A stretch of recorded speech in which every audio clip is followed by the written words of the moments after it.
Last time on our awesome Australian food adventure, we traveled Western Australia, where we ate exotic sea turtle meat with the Aboriginal community. That tastes like 4 different animals: chicken, pork, fish, frog. In that order. Now, we're headed across this giant continent to the island of Tasmania.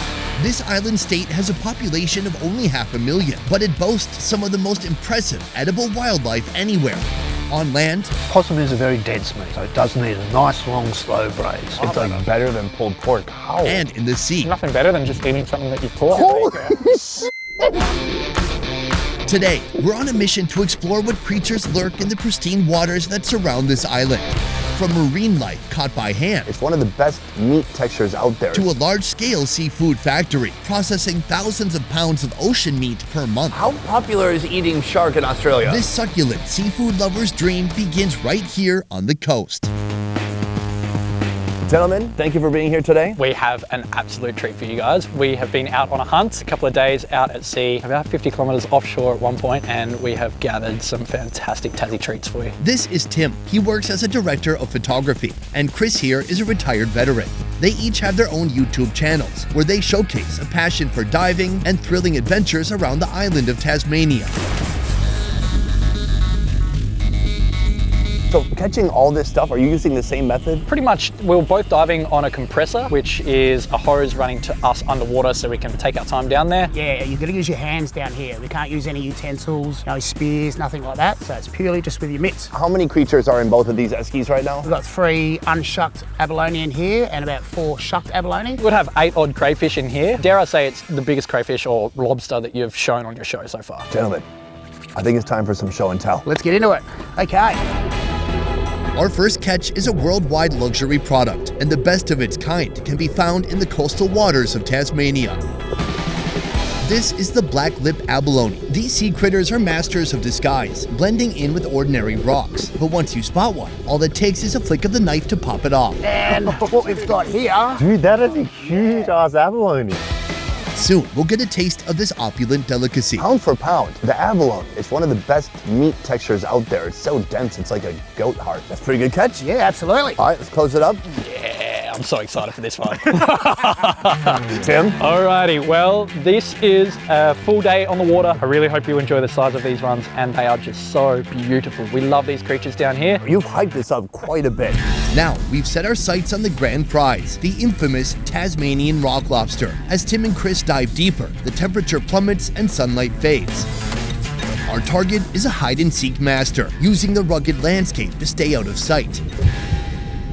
Once spotted, the real challenge is actually catching them.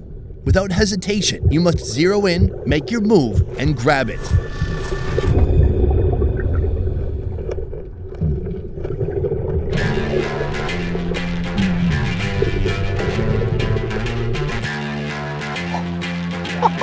Holy shit!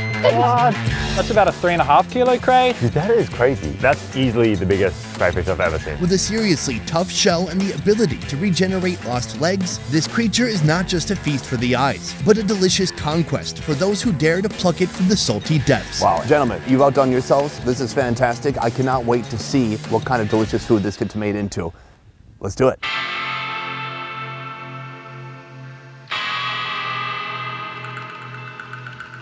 So first thing I'm going to do is shuck this. You just use a butter knife and then put your thumb in there and open it up like that, and you're left with this beautiful shell. So now I'm just going to rip these guts off, and then I'm just cutting the mouth of this abalone. So the reason we cut the mouth out is these are a filter eating mussel, so we want to get rid of all the bad stuff. We're left with this mussel here. If we just cook these like this, it's going to be really rubbery and not the greatest texture. Give it a nice good bash, and then you can see how much softer it is. A lot easier to eat, comes up much better for us. The pragmatically tenderized abalone gets a thorough wash with seawater. Then it's coated with a mixture of breadcrumbs, herbs, salt, and pepper. So I like to keep it easy. Don't worry about your milk and eggs. Chuck it all in a sandwich bag and give it a good shake. Now it's time to give these snails a sizzle. Once fried to a crunch, the abalone meat is cut into bite-sized pieces and served with fresh citrus, lettuce, and Chris's special sauce, consisting of soy sauce, wasabi, and minced garlic. Lots of people struggle cooking abalone, but this way, you just can't go wrong. Cheers.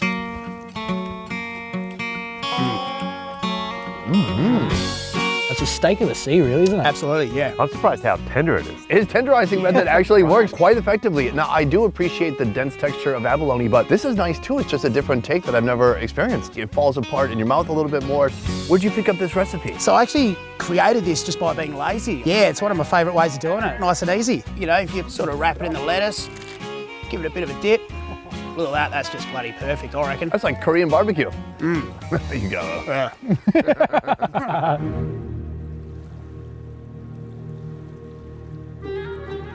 This whole island, how many people live here? Oh, I think about 500,000 on the whole island. I mean, there's not many people. How far is it from mainland Australia? 240 kilometers south. And to get off the island, you basically have to fly, right? Swim. Right?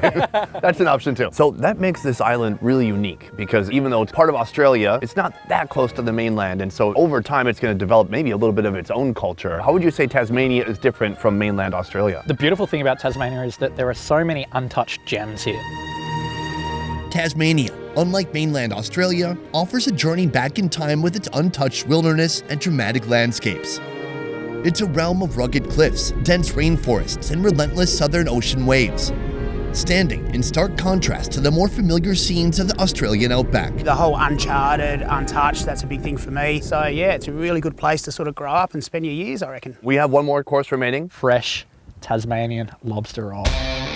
Lobsters this size are a bounty of sweet, rich meat. Today's recipe requires some thick, meaty tails.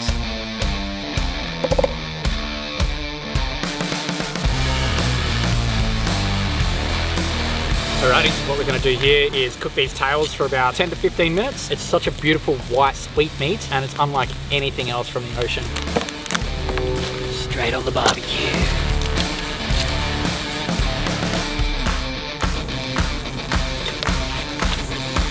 Now we're just going to start slow cooking them through the pan with a little bit of garlic butter. We've also got some of these cray legs. These big fighting claws are going to be fantastic.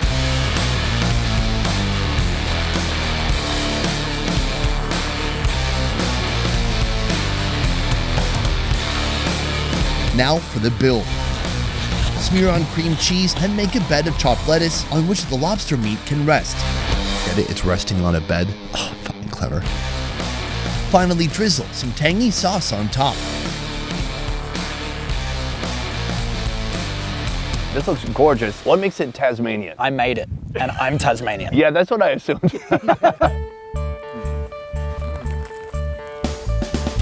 That is so good. The bread is perfect. There's a crisp of the lettuce, then the tang of the mayonnaise inside, but man, just tons and tons of delicious lobster. That is some of the sweetest lobster I've ever had. Yeah, it's a really good way of cooking it like that. Easy as, just chuck it on the coals and can't go wrong. Oh, I love how smoky it is too. Really good. Just a great, delicious, creative use of these local ingredients that you guys fought hard for. Do you feel the reward? I feel the reward and I didn't do anything.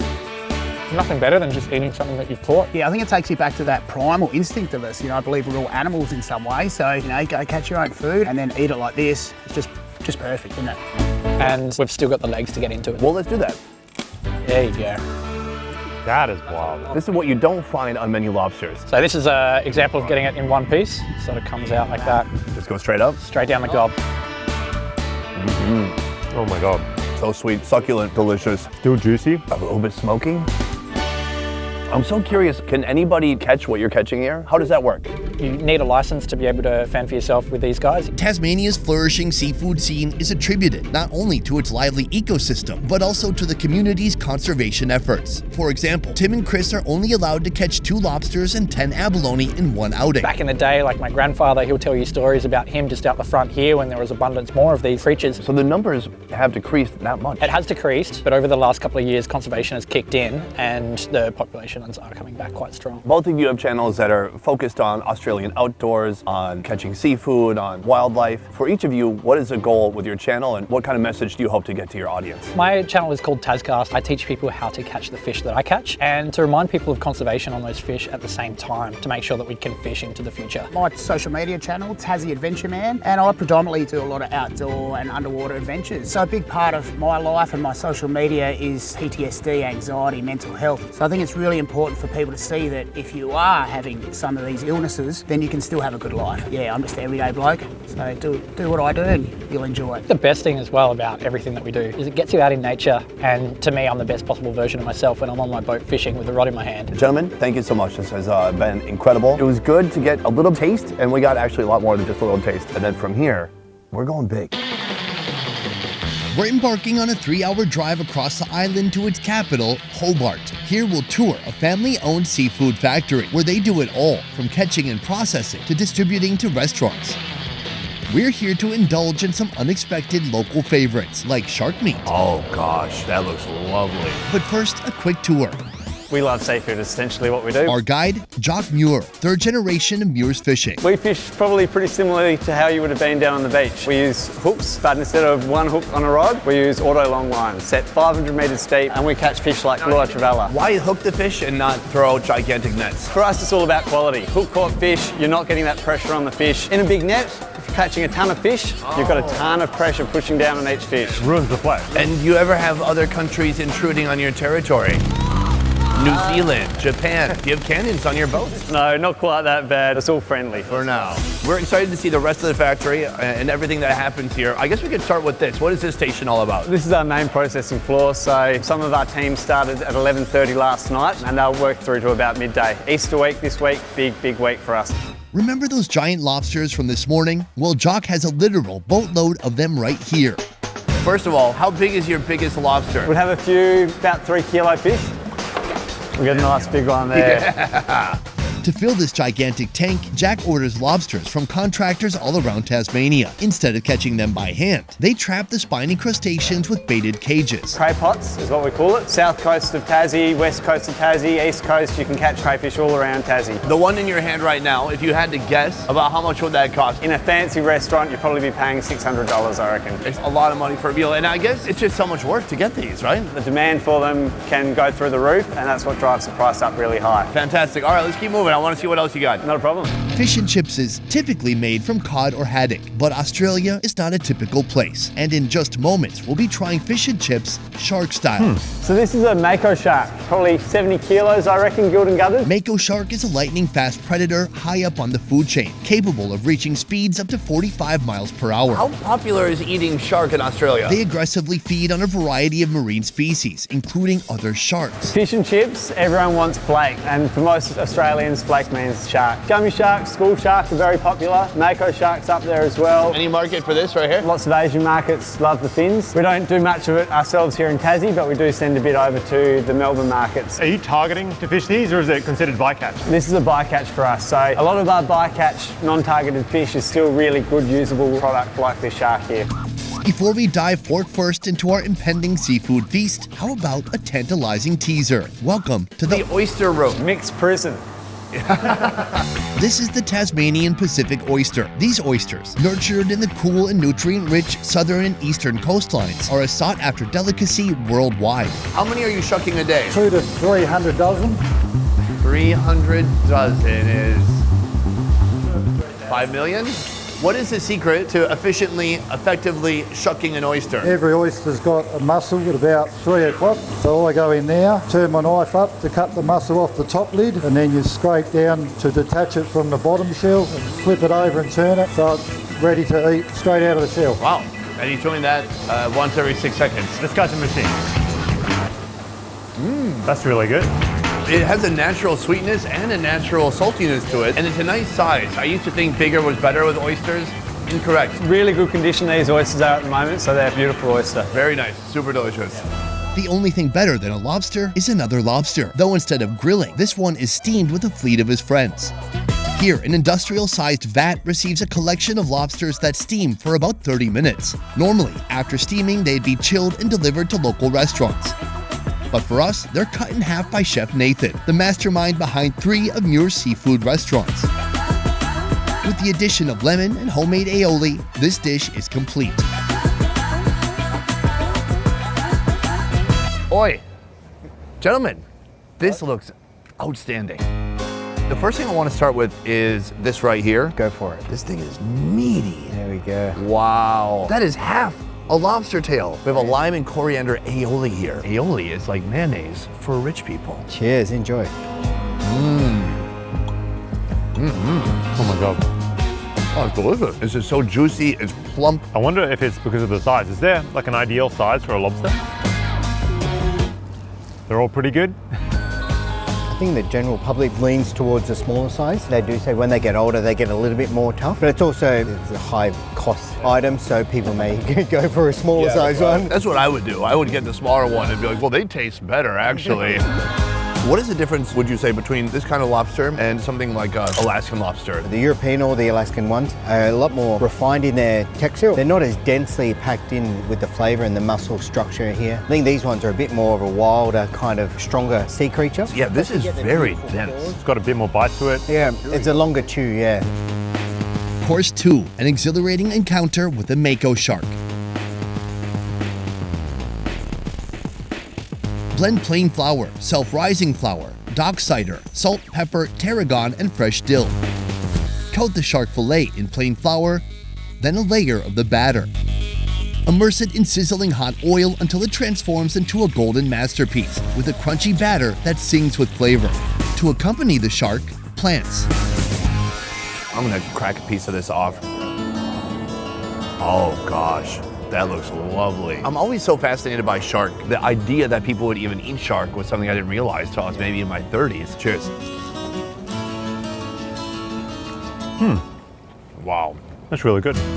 It's not that flaky, much softer flesh, but the flavor is great. You have a great crust on there, very delicate. The meat, it's almost on the side of being slightly mushy. It sort of reminds me of the stingray we had in WA. But when you mix that softer texture with the outer crunch, it's a nice combination. Can you tell me about this right here? This is our blue-eye trevella. And this is actually a modernized recipe from the Muir's family recipe. The blue-eye trevella is a large fish that can grow up to 3 feet in length. This deep-sea swimmer is cherished for its tasty flesh, and we're about to find out why. After the blue-eye trevella is filleted, it's seared, giving it a beautiful crust.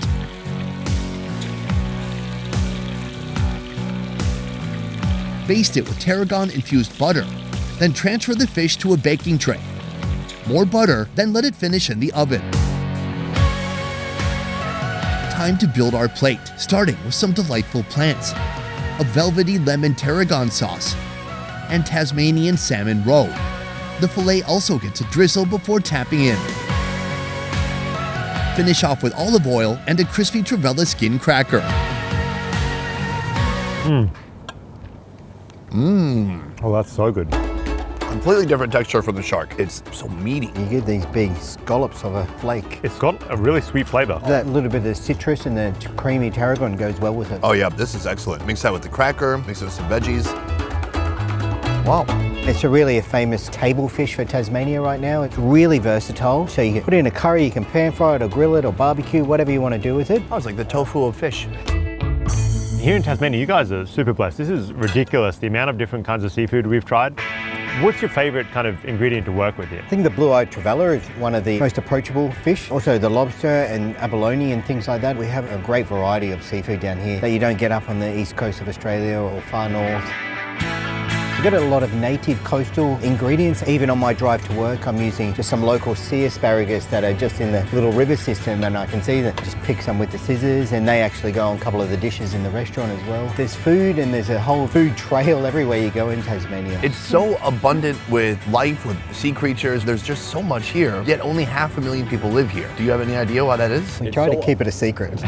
Boy.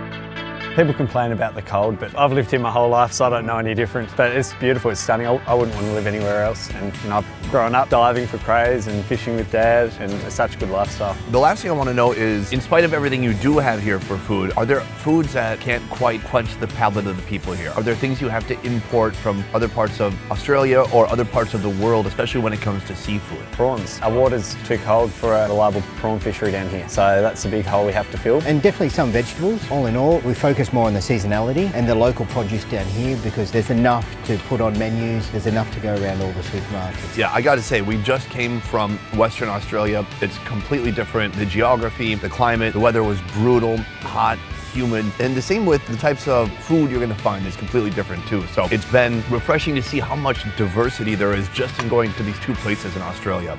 It's quite amazing. So, gentlemen, Beautiful. thank you very much. You're very welcome. My pleasure. Elevate your style with our brand new clothing collection. Rock out in our threads, feel the thrill of culinary adventures, and celebrate with us in style. Head on over to beffers.shop today. Not claustrophobic work, huh? You've just got to remain calm. As soon as you start panicking, it's game over. That's good motivation to not panic. We're sitting amongst the rocks because it looks kind of cool on camera. Not that practical. Not very comfortable at all. How much of the year is it not good weather? All the year. Oh yeah, it's not good weather. It's pretty good now, man. No, this is the one day. Can we pull up a picture of a blue-eyed Travella? I'm talking to the editor. He's like, who the fuck is pulling up a picture? I was expecting someone with a sign behind to pop up. I'm going to be disappointed if you're not happy with the size of these because they are some of the biggest rock lobster I've seen. I feel like I'm at a Tony Robbins event right now. Let's go! But for lobster. Boom! Guys, that is the end of our first video here in Tasmania. And man, this place is wild and we are just getting started. Stick around for more next week or whenever we publish again. Anyways, I want to say a huge thank you to my man, Andrew. Thank you. That was fun. Lobster. You can find Andrew on his YouTube channel right here. Right now, he has a series in Vietnam featuring the Katu ethnic minority group. It is food focused and has a lot of interesting cultural information. Go now to his YouTube channel to check it out. Otherwise, guys, that is it for this one. Thank you so much for watching. I will see you next time. Peace. How do we get out of here? I know, this is a weird one, huh? They should put a door. Huh.